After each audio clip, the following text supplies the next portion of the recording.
Imagine for a second that you're the President of the United States. You're sitting in the Oval Office, staring at a map of the world, and you realize something unsettling. Your rivals are moving faster, the ice is melting, and there's a massive frozen blind spot sitting right in your strategic backyard. So you do what any red-blooded capitalist superpower might do. You pick up the phone, call the Prime Minister of Denmark, and ask how much. When Donald Trump floated the idea of buying Greenland in 2019, the world laughed, the media treated it like a fever dream. Denmark called the idea absurd. Late-night hosts had a field day. But here's the twist most people missed while they were busy making memes. Trump wasn't the first American president to think this way. He was actually the third. The United States has been seriously exploring the idea of acquiring Greenland for more than a century. From early discussions after the Alaska Purchase in the 1860s to a formal $100 million offer under President Truman in 1946. And the reason isn't ego, it's about minerals, it's about military positioning, it's about control of the Arctic as the planet warms. Today, we're not talking about politics. We're talking about the biggest real estate deal that never happened and why the United States remains fixated on making it happen. Welcome to the Arctic Cold War. Let's get one thing straight before we dive into the economics. The idea of buying Greenland didn't pop out of thin air in a 2019 headline. If you really want to understand America's fixation on this island, you have to go back to a time when men wore top hats and buying territory felt like shopping for used furniture. The year is 1867. The U.S. Secretary of State is William Seward, the same man who just bought Alaska from Russia for what critics called Seward's folly until gold and oil turned him into a visionary overnight. But Seward wanted more than Alaska. He commissioned internal State Department studies exploring the potential acquisition of Greenland and even Iceland. His logic was brutally strategic: control key North Atlantic choke points, dominate shipping routes, and project American power deep into the Arctic. It was 19th century empire-building logic. Domestic politics eventually buried the idea, but the seed was planted. Fast forward to 1946, World War II is over, Europe is shattered, the Soviet Union is rising, and President Harry Truman understands that the next war won't be fought in trenches. It will be fought in the sky with bombers flying over the Arctic. So Truman made a formal offer to Denmark, $100 million in gold, not paper money, not bonds, literal gold bullion. At the time, the Joint Chiefs of Staff described Greenland as indispensable to the safety of the United States. If hostile bombers crossed the polar route, Greenland was the interception point. Without it, American cities would be dangerously exposed. Denmark politely and firmly declined, but the U.S. didn't walk away. They changed tactics. If they couldn't buy the house, they would rent the guest room forever. In 1951, a defense agreement granted the U.S. permanent military access to Greenland, a strategic foothold that still exists today. So, when headlines exploded in 2019, the defense establishment wasn't laughing, they were nodding. And one more fun fact: Denmark has sold territory to the U.S. before. In 1917, America bought the Danish West Indies for $25 million in gold, today known as the U.S. Virgin Islands. So the precedent isn't theoretical, it's historical. Now let's put on our admiral hats. If you look at a flat classroom map, Greenland looks like a distorted blob drifting at the top of the world. But if you look at a globe or a naval strategy chart, you see something very different. You see the GIUK gap that stands for Greenland, Iceland, United Kingdom. One of the most important naval choke points on Earth that almost nobody talks about at dinner parties. Imagine you're a Russian submarine captain. Your mission is to get a nuclear-armed submarine from Arctic bases near Murmansk into the open Atlantic where it could threaten North America. In most practical scenarios, you have to pass through the GIUK gap, squeezing between Greenland and Iceland or Iceland and the UK. For NATO, this corridor is a monitored kill zone. It's covered by underwater sensor networks, patrol aircraft, satellites, and decades of acoustic surveillance infrastructure. If you control Greenland, you control the western wall of that gate. If Greenland ever fell under hostile influence, say, through heavy foreign investment in dual use ports or airfields, that gate becomes harder to secure. This is where the idea of the unsinkable aircraft carrier comes in. You can sink ships, you can disable carriers, but you cannot sink an island. Control of Greenland gives permanent forward basing for radar, aircraft, sensors, and early warning systems sitting directly between North America, Europe, and Russia. In military strategy, distance equals reaction time, and reaction time saves lives. A missile launched from Moscow travels roughly 5,000 miles to reach Washington, D.C., from northern Greenland to Moscow. The distance is barely over 2,000 miles. Geography compresses warning time and amplifies leverage. That's why the GIUK gap is becoming active again. Russian submarines are quieter, more capable, and more persistent than at any point since the Cold War. Now imagine if the United States actually owned Greenland. No diplomatic friction over expanding runways or deploying new sensor systems. No negotiation delays for missile tracking upgrades. It becomes sovereign territory, a permanently hardened forward defense zone in the Arctic. Here's where it gets complicated. Greenland today is a self-governing territory within Denmark, with its own parliament and a growing independence movement. Its population is just over 56,000 people, smaller than an NFL stadium. An independent Greenland would face serious financial pressure, and when small countries need infrastructure, they often look for outside investors.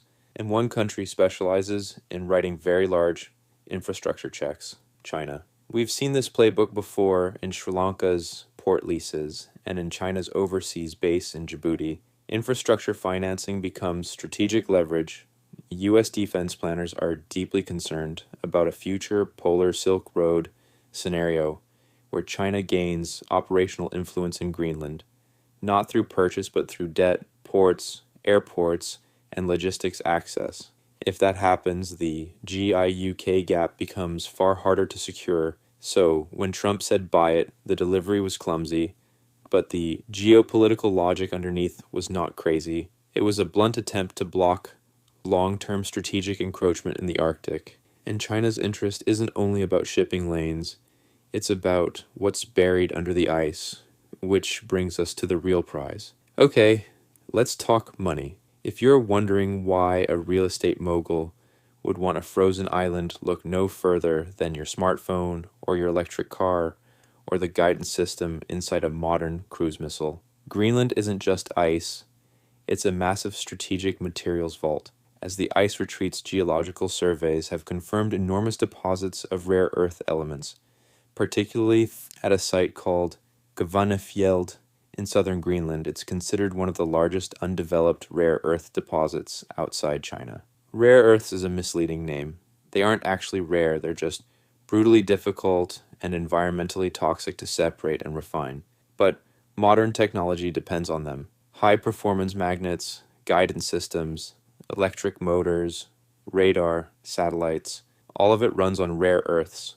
Advanced weapon systems alone require hundreds of pounds of rare earth-based components per platform. Fighter jets, submarines, missile systems, none of them exist at scale without these materials. Here's the strategic nightmare for Washington. China controls roughly 80 to 90% of the world's rare earth processing capacity. Even when rare earths are mined elsewhere, they usually get shipped to China for refining. If Beijing ever restricted exports, large portions of Western manufacturing, including defense production, would feel the shock immediately. Greenland represents one of the few realistic paths to diversifying that supply chain over the long term. Company estimates suggest the Kvanefjeld deposit alone contains well over 1 million metric tons of rare earth oxides, including critical elements like neodymium and dysprosium. But here's the uncomfortable part. While American politicians were joking about buying Greenland, a Chinese company called Shanghai Resources quietly acquired a major ownership stake in the company holding development rights to Kvanefjeld that gives China meaningful influence over one of the most strategically important rare earth projects on the planet. So, buying Greenland isn't just about expansion, it's about preventing the factory of the world from controlling the raw materials of the next industrial era. Washington isn't seeing ice, it's seeing a supply chain vulnerability written in Mandarin. If you think the US government treats Greenland like ordinary sovereign territory, let me tell you a ghost story about a place called Camp Century. In 1959, the U.S. Army Corps of Engineers arrived in Greenland with smiles and shovels. They told Denmark they were building a scientific research station under the ice, a harmless Arctic lab to study weather and ice dynamics. What they actually built was a small underground city carved into the glacier.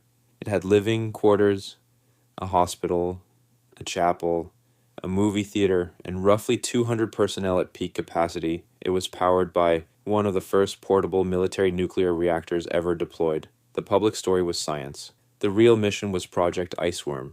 The plan was extraordinary. The U.S. military envisioned carving thousands of miles of tunnels beneath the ice sheet to hide hundreds of nuclear missiles. The missiles would be constantly relocated on underground rail systems, making them nearly impossible for Soviet surveillance to track or destroy. It sounded like something straight out of a Bond movie. There was just one problem: ice moves. Engineers underestimated how aggressively the glacier would deform the tunnels. Walls warped, ceilings shifted, maintenance became overwhelming. Even the reactor infrastructure began to feel the pressure of the moving ice. By the mid-1960s, the Pentagon quietly admitted the concept was unworkable. Camp Century was abandoned in 1967. The reactor core was removed, but much of the site's waste was left behind. Tens of thousands of gallons of diesel fuel, PCB contaminated materials, sewage, and low-level radioactive residue buried beneath layers of ice. At the time, planners assumed the ice would remain frozen indefinitely. That assumption is now in doubt. As Arctic temperatures rise, scientists warn that parts of Camp Century could eventually thaw, potentially releasing contaminated meltwater into surrounding ecosystems over the long term. Today, America's presence in Greenland is far less secret, but far more strategically central. The installation formerly known as Thule Air Base is now Pituffik Space Base, the northernmost U.S. military installation on Earth. It hosts a powerful early warning radar operated by the 12th Space Warning Squadron, scanning continuously for ballistic missile launches over the polar routes. It is a critical pillar of America's missile warning architecture. If access to this base were ever compromised, early warning coverage over the Arctic would be significantly weakened, which is why, from Washington's perspective, owning Greenland wouldn't just simplify diplomacy, it would permanently lock down one of the most strategically sensitive radar locations on the planet. Here's the darkest irony of the 21st century. Climate change is a catastrophe for the planet, but a potential goldmine for global commerce. For most of human history, the Arctic Ocean was a frozen wall. If you wanted to ship a container from Shanghai to Rotterdam, you had to take the long route through the South China Sea, across the Indian Ocean, and up through the Suez Canal. That journey typically takes around 30 to 40 days. But as Arctic ice retreats, new routes are opening. The most important is Russia's northern sea route, hugging the Siberian coastline. In peak summers conditions, it can shave 10 to 15 days off Asia-Europe, shipping often cutting transit times by roughly 25 to 35%. Fuel savings alone translate into billions of dollars annually for global shipping companies. In the future, an even more direct path, the Transpolar Sea Route, cutting straight across the central Arctic Ocean, may become viable as ice continues thinning. That route isn't commercially reliable yet, but planners are already preparing for it. There's also the Northwest Passage threading through Canada's Arctic archipelago near Greenland's approaches, offering another seasonal shortcut between the Atlantic and Pacific. Greenland sits adjacent to the gateways of these emerging sea lanes. Whoever builds the ports, refueling hubs, repair yards, and search and rescue infrastructure nearby effectively becomes the logistical toll booth of the future Arctic economy. China openly calls this vision the Polar Silk Road. It sees Arctic shipping as a way to move goods into Europe faster and diversify away from vulnerable choke points like the Suez Canal. Russia already charges transit fees, escort costs, and navigation services along its Arctic coastline. But here's the catch. None of this infrastructure really exists in Greenland today. There are few deep water ports, limited emergency facilities, and minimal shipping services. Building it requires massive capital. If Denmark can't afford to build it and the US doesn't step in, someone else will. And the country walking around the world with the biggest infrastructure checkbook happens to be China. Owning Greenland wouldn't give Washington legal control over international shipping lanes, but it would give enormous influence over the ports, logistics hubs, security footprint, and commercial flow that make those routes usable in the first place. So, when you hear about melting glaciers, don't just think about rising sea levels. Think about new shipping lanes, new ports, and a quiet race to decide who gets to collect the tolls on tomorrow's global trade highways. Now, let's get into the real chess game Washington is playing. While the media laughed at the idea of Trump literally buying Greenland policymakers, we're focused on a much more subtle strategy. It's what I call the independence trap.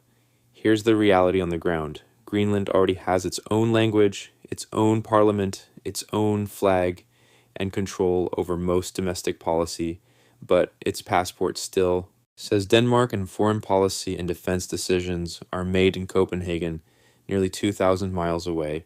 Polls consistently show that a strong majority of Greenlanders support independence, in principle often somewhere between 60 and 80%. The dream of full sovereignty is real, but there's a catch. Every year, Denmark sends Greenland a block grant of roughly 600 million US dollars. That single transfer covers more than half of Greenland's public budget and roughly a fifth of its entire GDP. That money pays for hospitals, schools, infrastructure, energy systems, and social services. Without it, the economy would contract sharply. Independence without replacement funding would mean immediate cuts and falling living standards. So, here's the brutal truth. Greenland cannot currently afford to be fully independent unless someone replaces Denmark's money. This is where the strategy shifts from buying land to buying influence. If Greenland eventually votes for independence, the Danish subsidy would phase out. The new government would urgently need replacement funding to stabilize the economy, and suddenly whoever steps in first with financing, investment, and security guarantees becomes the most important partner in the country. If the US were to say congratulations on your independence, we'll help replace that funding, invest in infrastructure, and guarantee security in exchange for expanded military access and preferential investment rights, Washington would effectively gain enormous strategic leverage for a relatively modest annual cost. We're already seeing the early groundwork. In 2020, the United States reopened a consulate in Newark for the first time since the 1950s. Alongside it came a $12.1 million civilian aid package aimed at business development and infrastructure. Denmark publicly welcomed the move, but privately, officials were clearly uneasy about Washington establishing a permanent foothold inside what had long been Copenhagen's strategic backyard. It's the geopolitical equivalent of someone quietly saying, "You don't need your old partner anymore. We can take care of you," and the risk cuts both ways. If the US hesitates, China is ready with its own checkbook, often offering fast financing, with far fewer political conditions attached. So the real race isn't just to buy land, it's a race to become the preferred partner of a future independent Greenland. Okay, let's indulge the fantasy for a moment. Let's say the diplomatic stars align. Denmark agrees to sell, Greenland agrees to be bought, and Congress decides to cut the check. What's the price tag? How do you value 836,000 square miles of ice, rock, and strategic dominance? When Truman offered $100 million in 1946, that's roughly $1.6 billion in today's money. That's insultingly low. That's less than what Facebook paid for Instagram. When the story broke in 2019, analysts actually tried to run the numbers. Financial Times writers modeled different valuation scenarios, factoring in mineral potential, strategic military value, and land comparisons, and some estimates pushed toward the trillion-dollar range, roughly around $1 trillion, depending on assumptions. But there's another way to think about it, the Alaska model. We bought Alaska for about $129 million in today's dollars, roughly 2 cents per acre. If you applied that logic to Greenland, the price would be comically low. But real estate is about comparisons, and the geopolitical market has heated up since 1867. A more realistic lens is to treat Greenland like a distressed sovereign asset with massive upside. Using that logic, you could justify valuations anywhere from 200 billion to 500 billion, even before counting minerals. To put that in perspective, 500 billion is in the same ballpark as what the US spends annually just servicing its national debt. It's comparable to the cost of developing the F-35 program. It's less than the market cap of Tesla. For the price of one Elon Musk company, the United States could theoretically secure the Arctic for generations.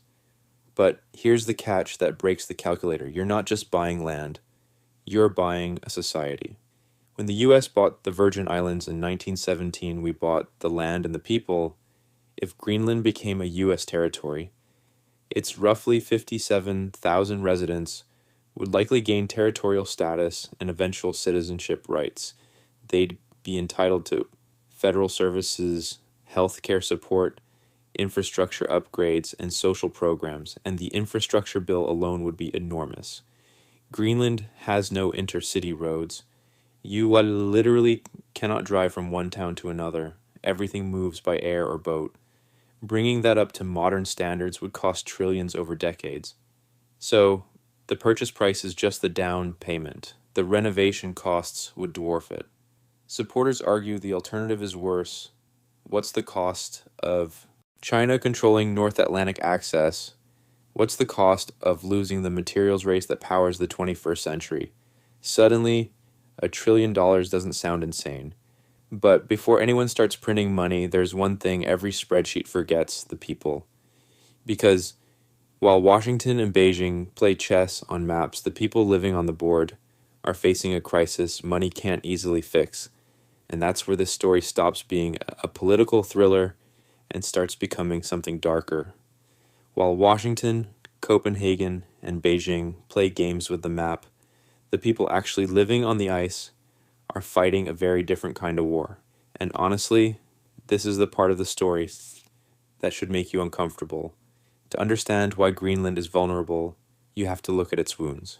In 1951, Denmark launched a social experiment that still haunts the country. They removed 22 Inuit children from their families. Some were orphans, many were not, and sent them to Denmark. The goal was to culturally modernize them, teach them Danish, erase their native language, and turn them into model citizens who would one day return and help reshape Greenland. It was social engineering disguised as education. When the children eventually returned, many no longer spoke their own language. They felt alien in their own communities. Several struggled with addiction, isolation, and early death. Entire family lines were fractured. In 2022, the Danish government formally apologized and offered compensation. But apologies don't erase generational trauma. The episode left a deep distrust of foreign powers promising to help. If you walk through Nuuk or smaller settlements, you'll often see posters that say, "The call is free, no one is alone." They're not advertising a phone plan, they're advertising a suicide hotline. Greenland has one of the highest suicide rates in the world per capita, especially among young men. The combination of long winter darkness, historical trauma, isolation, rapid cultural change, and limited mental health infrastructure has created a quiet crisis that touches nearly every family. When politicians casually talk about buying Greenland, they aren't talking about empty land. They're talking about a population that is hurting, resilient, and deeply sensitive to being treated like a commodity. For thousands of years, the Inuit hunter and the sled dog were inseparable. You couldn't survive the Arctic without dogs. Today that bond is breaking, as sea ice forms later and melts earlier. Traditional hunting seasons have collapsed in many regions without reliable hunting. Feeding sled dogs becomes impossible. Imported dog food is prohibitively expensive in remote settlements. Some hunters have been forced into heartbreaking decisions, euthanizing dogs they can no longer support. Over the past 2 decades, Greenland's sled dog population has declined by roughly 40 to 50%.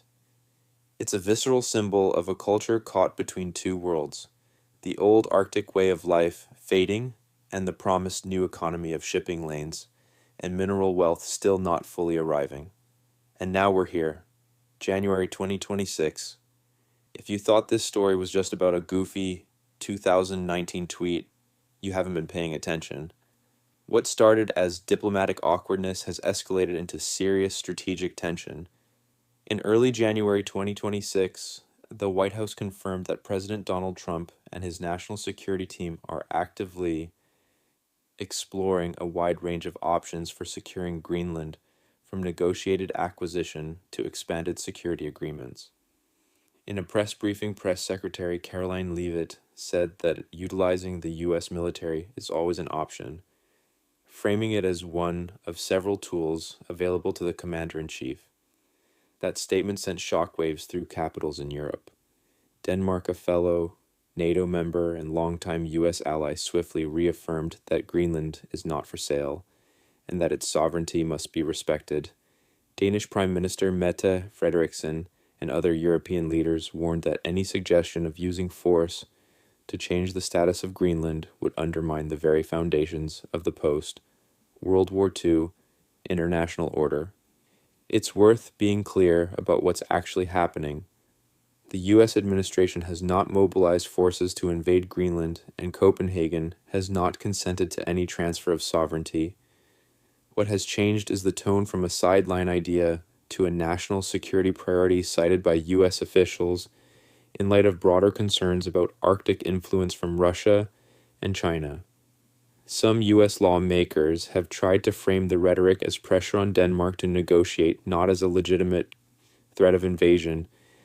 Secretary of State Marco Rubio, for example, has emphasized that the administration's goal remains a diplomatic resolution, though he has not ruled out force entirely.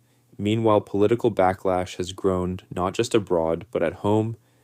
European allies, including France, Germany, and Canada, have publicly reiterated their support for Greenland's sovereignty and warned that any coercive move by the U.S. would strain NATO ties and set a dangerous precedent under international law. What this all means is that we are watching a dramatic geopolitical escalation, not a traditional armed conflict yet. The stakes are immense. Strategic accesses to the Arctic, control of critical minerals and shipping routes, and the future of a territory that has been under Danish sovereignty for over 3 centuries. Whether this evolves into open conflict or returns to diplomacy remains to be seen, but the tone, for the first time in decades, is unmistakably serious. So, why does the U.S. want to buy Greenland? It's not because the U.S. needs more ice. It's not because anyone wants to ruin a pristine landscape. It's because the map of the world is changing. For 500 years, the Atlantic Ocean was the center of the world. For the last 50 years, it was the Pacific. But the next 50 years, the future will be decided in the north. Greenland is the cork in the bottle. It holds the minerals for our technology, the radar for our defense, and the keys to the new oceans opening up at the top of the world. The U.S. sees Greenland not as a country, but as a shield. China sees it as a battery. Denmark sees it as a responsibility. And the Greenlanders, they mostly just want stability, dignity, and a future their children can survive. The question isn't whether Greenland will become more valuable. The question is how the world handles that value, with diplomacy, with money, or eventually with force. The ice is melting, and as it disappears, it's revealing the most dangerous thing of all: competition for resources and power. Thanks for watching. If you want to know what happens when a superpower decides it owns your backyard, check out our upcoming videos on global power plays. And if you think the Arctic is intense, wait until you see what's happening with other strategic territories. Hit like, hit subscribe, and stay warm out there.